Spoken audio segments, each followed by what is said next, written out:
Click করুন অ্যাপের bell আইকনে আর সাবস্ক্রাইব করুন এবিপি আনন্দ। সব সময় থাকুন খবরে।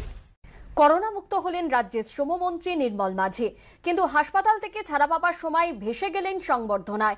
তবে অসংখ্য অনুগামীদের ভিড়ে কোভিড ওয়ার্ডের বাইরেই শিখে উঠল দূরত্ব বিধি। আমি ডাকিনি, আমাকে ভালোবাসে তাই এসেছে সাফাই রাজ্যের শ্রম প্রতিমন্ত্রী।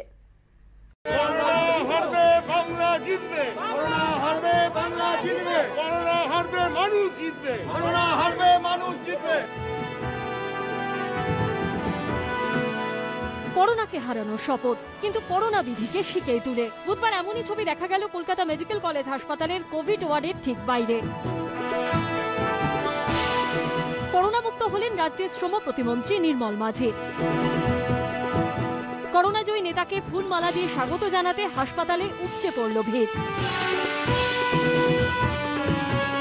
অনুগামীদের আবেগে ভেসে গেলেন হাসপাতালের রোগী কল্যাণ সমিতির চেয়ারম্যান। একই সঙ্গে ভেসে গেল কোভিড রুখতে সমস্ত দূরত্ব বিধিও। বাড়ি ফেরার আগে সমর্থক অনুগামীদের ভালোবাসায় আপ্লুত নির্মল মাঝির মুখে ঘুরে ফিরে এলো রামকৃষ্ণ বিবেকানন্দ থেকে মাদার টেরেসার কথা। মানবিক মূল্যায়ন চাই, মানবিক মূল্যবোধ চাই, চেতনার চৈতন্য চাই, চেতনার জাগ্রত চাই। প্রাণের ঠাকুর Shri Shri Ramakrishna Paramahansadev, চিরত্যাগী Krishnadasi Swami Vivekananda, sister Nivedita, mother Teresa, তাদের অঙ্গনে যে মানব সেবাই আমাদের একমাত্র ধর্ম, একমাত্র কর্ম। কিন্তু নিজে একজন চিকিৎসক হয়েও কি করে করোনা বিধিকে বুড়ো আঙুল দেখিয়ে এত ভিড়কে অনুমোদন দিলেন, তাও আবার কলকাতা মেডিকেল কলেজের মতো কোভিড হাসপাতালে, যেখানে চিকিৎসাধীন রয়েছেন শয় শয় করোনা আক্রান্ত রোগী। ভিড়টা না, এটা তো স্বতঃস্ফূর্ত ব্যাপার। এখানে ভিড় তো আমরা দেখছি রাস্তাঘাটে, হাটে বাজারেও দেখছি।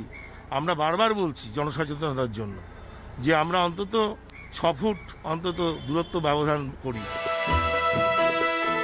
গত 2 সপ্তাহ ধরে কলকাতা মেডিকেল কলেজে চিকিৎসাধীন ছিলেন নির্মল মাঝি। সন্দীপ সরকারের রিপোর্ট, এবিপি আনন্দ, কলকাতা।